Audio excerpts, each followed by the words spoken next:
Blog Talk Radio. Greetings, everyone, and welcome to Game On. I'm your host, Jerry Jacob. This is a new show produced by She Got Game Media, and it's all about success stories. Our guests are game changers, celebrities, as well as successful rising stars in business, music, and the arts. This is not your average talk show. On Game On, each guest is asked to share 5 winning strategies or ideas that have made and continue to make them successful. Hopefully what they have to offer will inspire and motivate you and to elevate your brand and get your game on. Today, getting her game on is a maven of horror audio theater and creative producer and director of Moonraven Films and the acclaimed series The Burbs, Miss Liane Moonraven. Liane, welcome to Game On. Hi, Jerry. Thanks for having me. Great to be here. Oh, that's so great. Liane, I thought kind of as part of the conversation, I wanted to take about 40 seconds and have our listeners listen to the introduction of the Burbs. Oh, okay? That'd be great. That'll be great. Fantastic. So give me a second on that.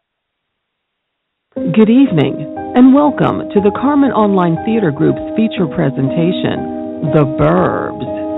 I'm your host, Liane Moonraven. Lisa Sheraton realizes she was ill-prepared for what awaited her in Clarington, and she still isn't quite sure exactly what it is. As things get more and more bizarre and she encounters more and more strangers, Lisa's relationship with her daughter Brittany also seems to be unraveling as well. Upon learning that her new home is settled in the middle of a community steeped in dark, compelling history, Lisa finds herself forced to make a decision. Should she stay or should she go? The real question is, will she decide in time?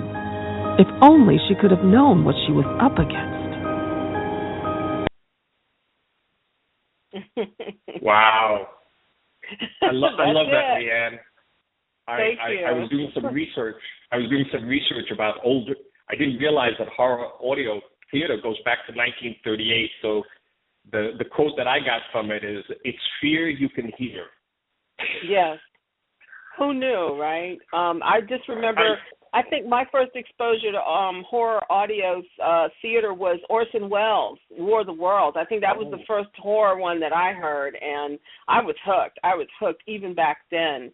But we actually went back as far. All of the content that is on my network is original, and I've written everything except for one piece. Well, actually 2 pieces, and one of them was written by Isaac Thorne that we did, but the other one was an original piece from what they call The Creaking Door, and it was a British audio horror series, and it was called Alive at the Grave, and I completely rewrote it and modernized it and Americanized it and called it Buried Alive. But, yeah, it goes way back longer than you would ever really think about. Yeah, I was actually surprised that it goes back that long. And how did you, just to kind of quickly in a few minutes, how did you get involved with it? Well, it's really kind of funny. I won't mention any names, but there was somebody else who had approached me to help her with producing audio theater, and it wasn't horror. They were just simply remaking old scripts from like the 40s, and it just wasn't really done very well. And, you know, sometimes you look at something and you say, well, yeah, I can do that, but I can do it better, you know. And I got the idea, and I thought it was a great idea, and I thought that, you know, this is going to be the next big thing. This is audio theater is going to make a comeback, and it because people want to sit and listen now. They don't want to sit and watch, and people are moving away from television, and they're watching things on the internet. And so I really believed that audio theater was going to be the next comeback kid. And so I was talking with a friend of mine one night, and I was telling him about all the strange things that go on in my neighborhood and in the house that I lived in, and that the land itself had a deep, dark history. And I was telling him about it one night, and then I said, you know what, this would make a really great horror story. And we kind of laughed about it. And then I was like, oh, wait a minute.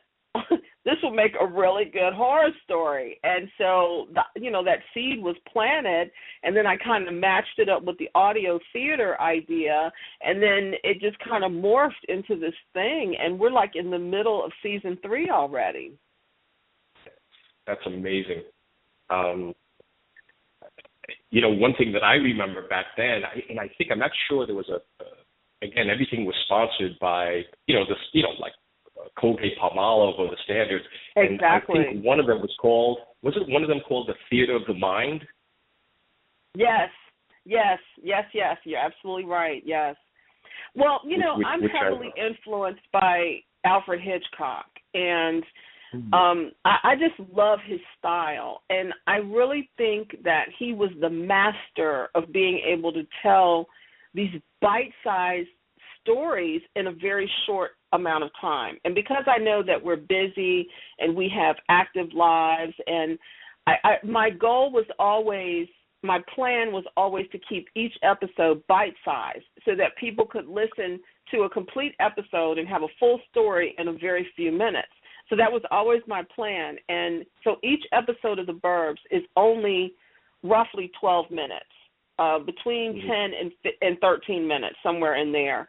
Because my idea was, there are 6 episodes per season, and my idea was that if anybody ever missed an episode or missed a whole season and wanted to catch up, they could listen to a whole season in an hour. And we mostly have an hour to listen to something, whether we're driving or in the gym or cooking or whatever. We have those few moments that are available. Anything longer than that, people have to go put the clothes in the dryer or go cook dinner or pick up the kids, or the phone rings or something like that. So just, following his model of keeping everything really small. Right. Well, with that in mind, in time, one of the things that we talk about and the format of our show is success stories. So I really would love to hear, we did ask you to send us, your, words of success strategies. And if you don't mind, can you share that with the audience? Because that's, again, we could always have another interview to talk a little bit more about your, the horror audio theater, but I wanted to really get into your actual success strategies. Sure. I have 5 of them, and I'll go through them really quickly. The first one is never give up, never surrender. And the funny thing about that is it's a quote from the movie Galaxy Quest, which is hysterical. I love that movie. I can just watch it over and over. But that message, never give up, never surrender, is so pertinent and so relative, especially in the entertainment industry. And so I carry that with me, and it's one of my mantras almost, never give up, never surrender. So whatever happens, never, ever, ever stop. The second one is never let anyone steal your dream. I did that 30 years ago. Somebody told me that I would never make it in the film industry, and I believed him, and I quit. And it's taken me 30 years to come full circle and recover from that. And look, I'm doing exactly what he said I couldn't do. So don't ever let anybody steal your dream. You might have to modify and tweak it, and you might have to fine-tune it a little bit, but don't let anybody tell you that you can't do something. The third one is because I believe in being a great leader, not just a good leader, but a great leader. And I think where some leaders fall off is that they try to do everything themselves. They think in being a great leader, they have to do everything. But my philosophy with that is a great leader surrounds herself with people who know how to do everything. And then she learns from them. So, for example, James Bryan is my vice president, and he runs the Moonraven Films side of our companies. And because he's a brilliant as an actor, but also in the film industry, so he is the expert in that. So he runs that. And then, we have Dave Davis, who works as our music supervisor. He's an expert in that, so he runs the music department. So I don't try to do everything. I try to find people who are experts in what they do and then give them free rein and autonomy to do what they do best, and I don't micromanage them. The next one is, when a man is a tough businessman, he's business savvy and he's a brilliant business person and he's got vision and drive and ambition And when a woman does it, she's a bitch. So I had to learn that being a bitch is okay. It's okay if that's what it takes to get the job done, as long as nobody gets hurt and it's done with integrity and done for the right reasons for the business and to move it forward. Sometimes you have to be. You have to make tough decisions. You have to make unpopular decisions, but you have to believe in your vision enough in order to be able to stick to your convictions and stick to your vision and drive the vehicle through the paths that sometimes are twisty and turny. And then the last one is always, always, always, without fail, stay pure of heart, stay honest, and always help other people. That's how you pay it forward. That's how you gain your good karma. And that's how you develop a team of people who really want to be in your circle because they know that you're dedicated to them as much as you are the project. So there's no excuse and there's no shortcutting that last one. You have to always help people. If people need help, help them because there's enough business, there's enough people, there's enough work for everybody. So you never should be, well, I can't show them how to do that because then they'll know as much as they do than I do. But you never know. That person may go on to be great and then pull you forward. So you always need to be receptive to helping other people and keep a pure and honest heart about you. And so those are my 5 things. Wow, I think that's that's huge in terms of an inspiration. What I wanted, if I may, to follow up is I love them all, but the first one, when you say never give up, never surrender, especially with so many people being naysayers, if you can, Liane, give us an example in your life as to whether it be family or the support system you have and things like that, where with that type of strategy and drive came through. Well, I think it's really pertinent because what happened was I have always been drawn to the arts. Ever since I was a little girl, I wanted to be an actress, and by the time I went to high school, I had been cast in a lead role in a couple of plays, and I really wanted to go into film production. And back then, that was before Oprah and Shonda Rhimes. Oprah opened a lot of doors for black women in media, but this was before Oprah's time. And I was attending the state university, and the chairman of my department, the second year of editing, like we didn't have all this internet and software stuff. Editing was a lot different back then.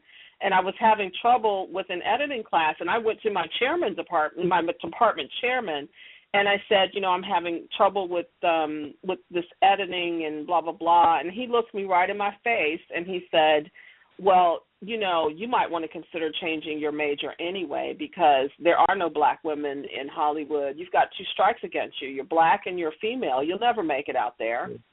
And I was 18 when he said that, and it just devastated me. And I came from a family who didn't really show a lot of support for the creative arts. And so it just kind of threw me into this depression, and I ended up quitting school behind it.